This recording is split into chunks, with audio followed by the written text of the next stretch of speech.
বিসমিল্লাহির রহমানির রহিম। আসসালামু আলাইকুম। আজকে আমি দুপুরে নিজেদের খাবারের জন্য যে রান্নাটা করব আর আমি সেটাই আপনাদের সাথে শেয়ার করছি। আমি এখানে পোয়া মাছ দিয়ে সবজি রান্না করব, তাই আমি পোয়া মাছটা প্রথমে ভেজে নেব।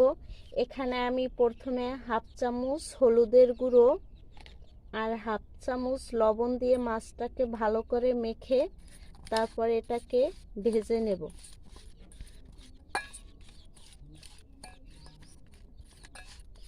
আমি মাছটাকে ভালো করে একটু হলুদ আর লবণ দিয়ে মেখে নিছি।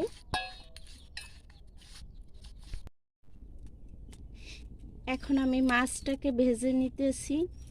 এখানে আমি কড়াইতে কিছু তেল দিয়ে দিলাম ভাজার জন্য।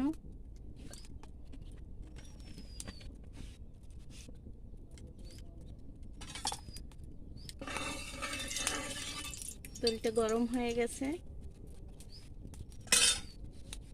এখন আমি একটা একটা করে মাছ দিয়ে দিতেছি।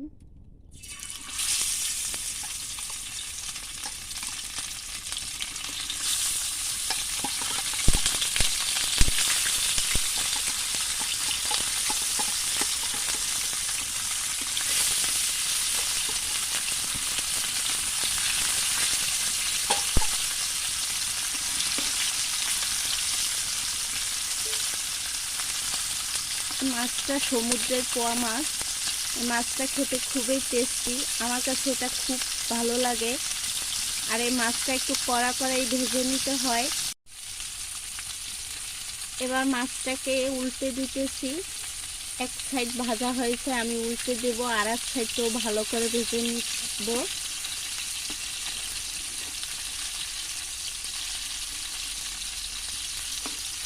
আমি যেহেতু এটা সবজি দিয়ে রান্না করব, তাই মাছটাকে একটু ভালো কড়া করে ভেজে নেব।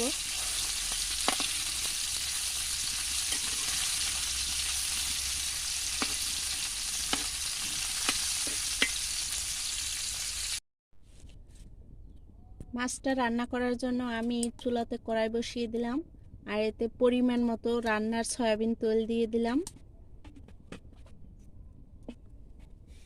এখন আমি সব মশলা একসাথে দিয়ে দেব।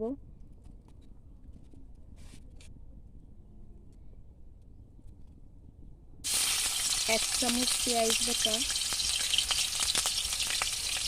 আমি 2 চামচ দিয়ে দিলাম।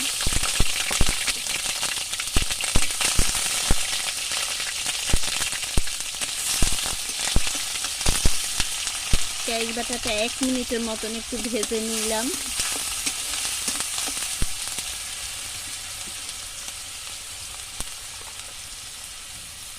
এক চামচ আদা রসুন বাটা, 1 চামচ জিরা বাটা।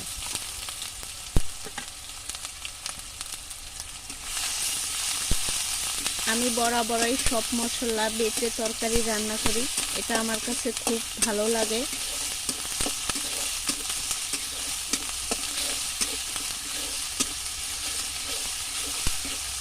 আমি এখানে সব মশলাগুলো একটু ভালো করে ভেজে নেই।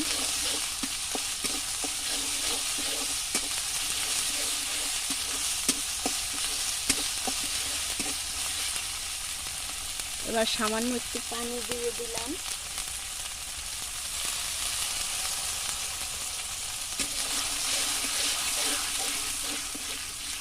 এভাবে মশলাটা একটু বেশি সময় করে কষিয়ে নিলে তরকারিটা অনেকটা টেস্টি হয়।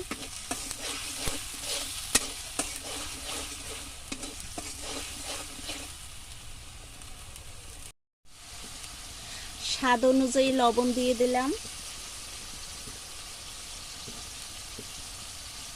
হাফ চামচ হলুদের গুঁড়ো, 1 চামচ শুকনো মরিচের গুঁড়ো। এখন মশলাটা আবার 4-5 মিনিটের মতন ভেজে নিয়ে নেব। মাছ কিংবা সবজি রান্নার সময় এভাবে মশলাটা বেশি সময় কষিয়ে নিলে তরকারিতে খুবই মজা লাগে।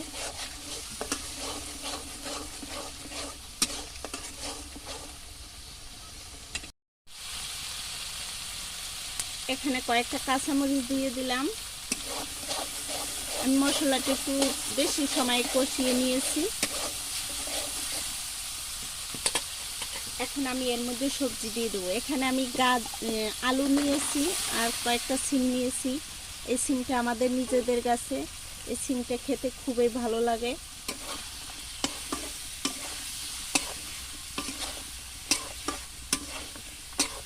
আমি এখানে কোনো পানি দেব না, আমি এই সবজি থেকে যে পানি বের হবে তা দিয়ে আমি 2-3 মিনিট এটাকে ভালো করে একটু কষিয়ে নিয়ে নিলাম।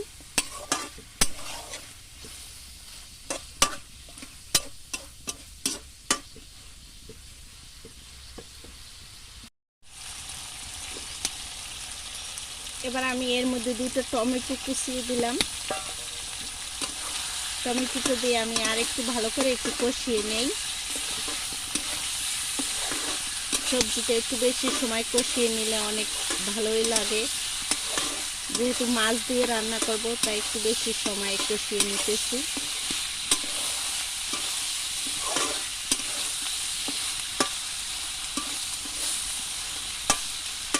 এখন আমি এতে ঝোলের জন্য পানি দিয়ে দেব।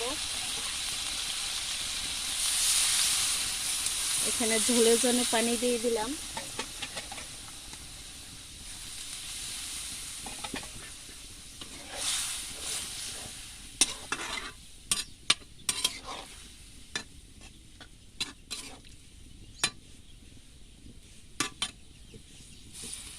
এখন সবজিটাকে 15 থেকে 20 মিনিটের মতন এভাবে রান্না করে নেব। আমি শেষে মাছটা দিয়ে তারপর নামিয়ে নেব। এবার সবজিটা এভাবে 15 থেকে 20 মিনিটের মতন রান্না করে নেব। এখন আমি একটা একটা মাছ দিয়ে দিলাম। মাছগুলো এভাবে উপরে সুন্দর করে দিয়ে দিলাম।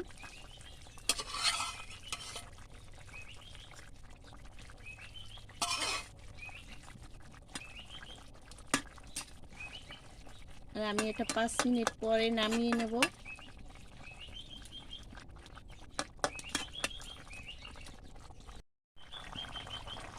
এখন আমি এর মধ্যে কয়েকটা ধনিয়া পাতা দিয়ে দিলাম।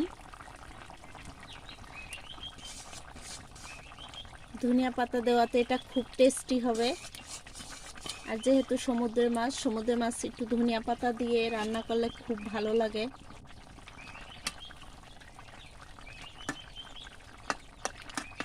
আপনারা বেশি বেশি সমুদ্রের মাছ খাবেন। সমুদ্রের মাছ খাওয়া যেহেতু খুব ভালো, এতে প্রচুর আয়োডিন থাকে। আমার নিজের কাছে এই সমুদ্রের মাছ খুব ভালো লাগে।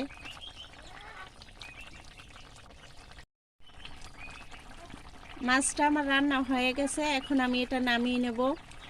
আর এটা যেহেতু আমরা আজকে দুপুরে নিজেদের খাবারের জন্যই রান্না করছি, তাই আপনাদের সামনে শেয়ার করলাম। আশা করি আপনাদের কাছে এটা খুব ভালো লাগবে। আর যদি ভালো লাগে প্লিজ আমার চ্যানেলটি সাবস্ক্রাইব করে রাখবেন আর সুন্দর সুন্দর কমেন্ট করবেন। সবাই ভালো থাকেন। আল্লাহ হাফেজ।